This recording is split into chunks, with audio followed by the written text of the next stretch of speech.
Travel is fully back. Here are my top 10 places to visit in the world in 2026. Every destination on this list is somewhere I've personally been and would go back to without hesitation. Let's start with South Africa. It's one of those countries where every few days feel completely different. One of the first places worth visiting there is the Graaskop region. The landscapes are insane. Deep gorges, dramatic rock formations, and waterfalls everywhere.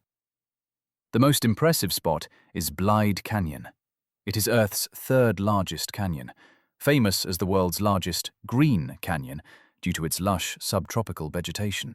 The next stop is Kruger National Park, not far from Graaskop, and this is easily one of my most memorable wildlife experiences ever. If you go, don't rush it. Spend at least 3 or 4 days. The best way to do it is to start with one guided safari on the first day. Guides help you understand where animals move and how to read the terrain. After that, spend 2 days doing self-drive safaris, starting at sunrise. Those early mornings, when the park slowly wakes up, are when the best sightings usually happen. For accommodation, mixing things works best. Staying just outside the park gives you comfort and space, and spending a couple of nights inside the park lets you experience Kruger at its most immersive. I'll also add a night or two in a private reserve, where it's almost 100% sure to see the Big Five. I've tried Nambiti Hills Lodge, and it was a superb experience. Still in South Africa, another region that really stands out is the Drakensberg Mountains. This is where places like Cathedral Peak come in. I stayed there, and the setting is unreal. Massive green mountains, endless hiking trails, and complete calm. One of the highlights here is the helicopter tour. You fly all the way to the border of Lesotho and land on top of the mountains for a champagne moment with unreal views. It's expensive, but unforgettable. Another must-see in South Africa is Cape Town. Cape Town is one of those cities that really has everything. I stayed in a large 3-bedroom penthouse for around $250 per night, which was amazing. Direct view on Table Mountain, which is an obvious highlight, but there's much more to Cape Town. Seeing the penguins at Boulders Beach, driving Chapman's Peak Road, watching the sunset in Camps Bay, exploring the tidal pools and coastal roads. Every day feels different there. Next is Thailand. I've lived in Thailand for over 11 years, and I still love traveling around the country. One destination that always stays at the top of my list is Khao Sok. Khao Sok is all about nature. Staying on the lake in a floating resort is a must. Places like 500 Rai or Isara 360 are perfect, and staying at least 2 nights really makes the difference. You can kayak, go on jungle treks, explore caves, and see wildlife. I've seen monkeys, deer, buffaloes, bisons, snakes, and even wild elephants there. Early mornings just after sunrise are the highlight, when the lake turns into a perfect mirror. Another destination in Thailand that I absolutely love is Krabi. For me, Krabi is the most beautiful province in the country. The best way to experience it is by boat. I usually rent a yacht or catamaran with friends or family and explore the islands. Koh Lao Lading, Koh Hong, and Koh Yao Yai are some of my favorite stops.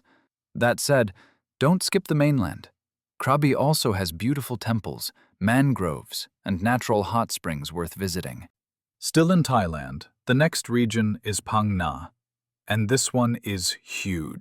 Phang Nga offers a crazy variety of landscapes. On one side, you have famous islands, like Similan and Surin, known for their snorkeling.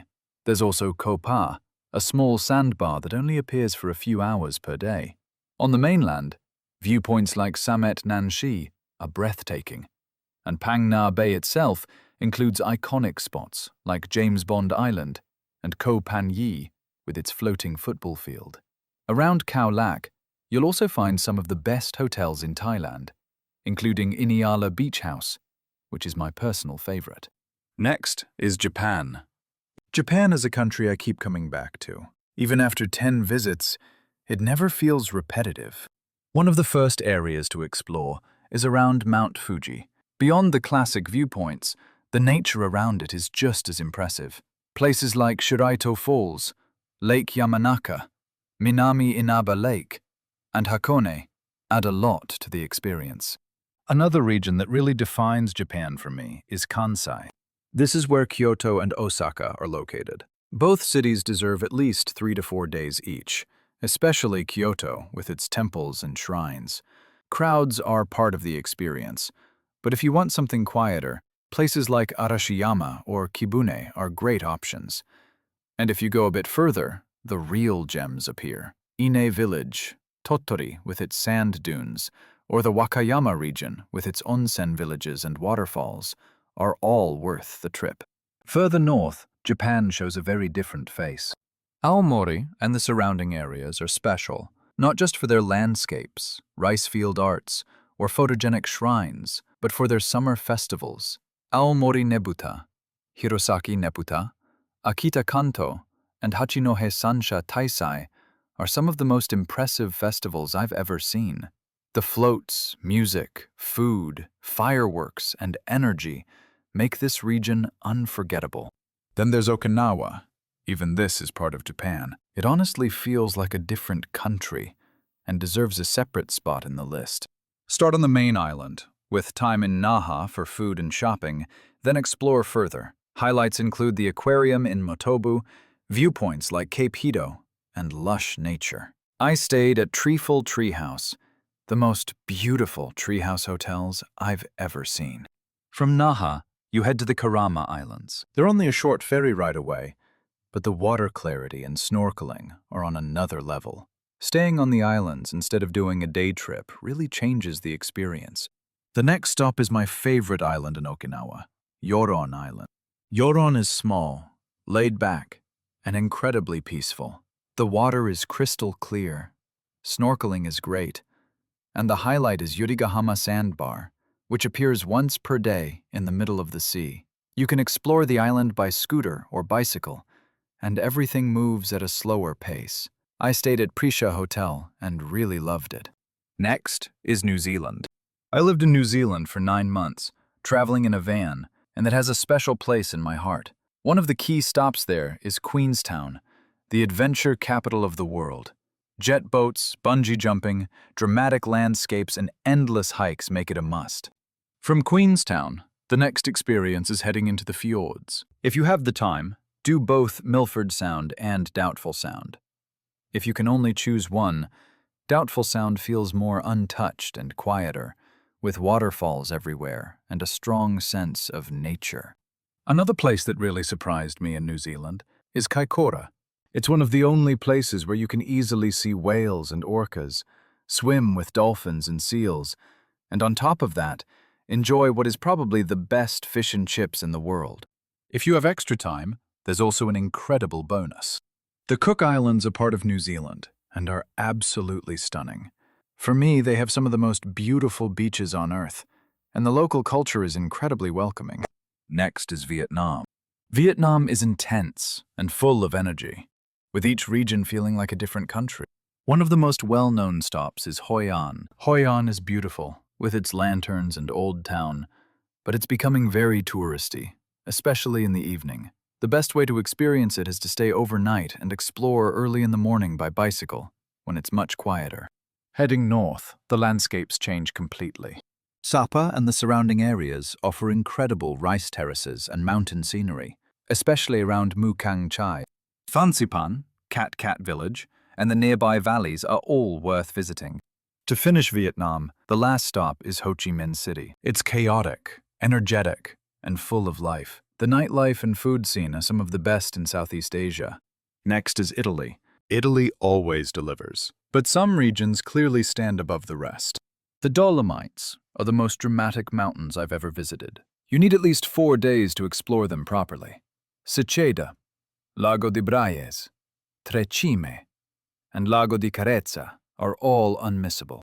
After the mountains, it's time to slow things down at Lake Como. This is where you take your time. Boats, small villages like Bellagio, Varenna, and Nesso, and long lunches by the lake. Lake Maggiore and its islands are also worth adding to the trip.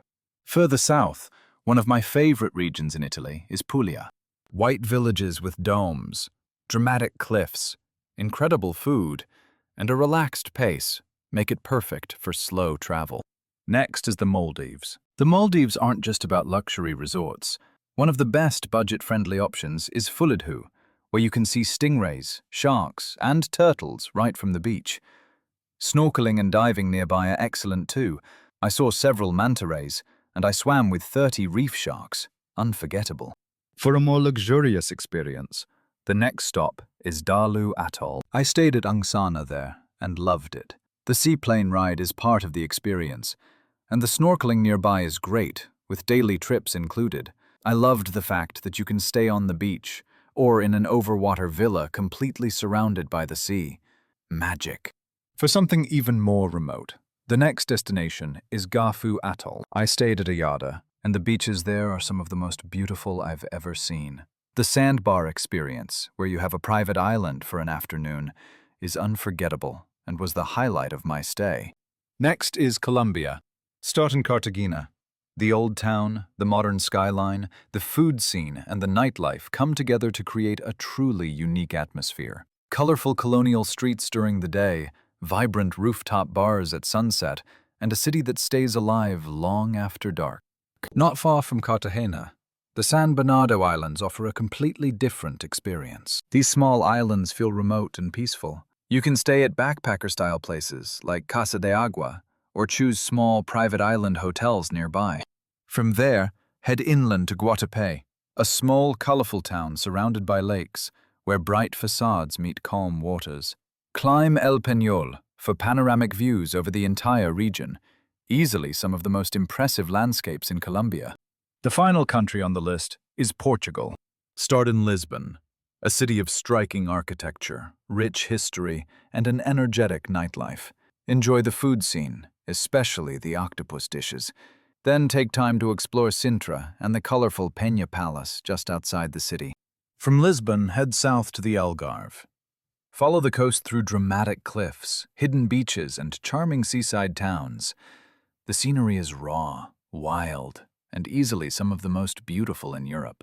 To finish, head inland to central Portugal. This region is rich in cultural heritage, with UNESCO-listed monasteries and cathedrals like Alcobaça, Leiria, and Batala, and with the dramatic views of Nazaré, home to the biggest waves in the world. These are places that genuinely left a mark on me, and destinations I'd go back to again without thinking twice. That's my top places to visit in 2026. Let me know in the comments where you're planning to travel this year. You can follow me on Instagram and TikTok at worldpitou, and I'll see you around the world.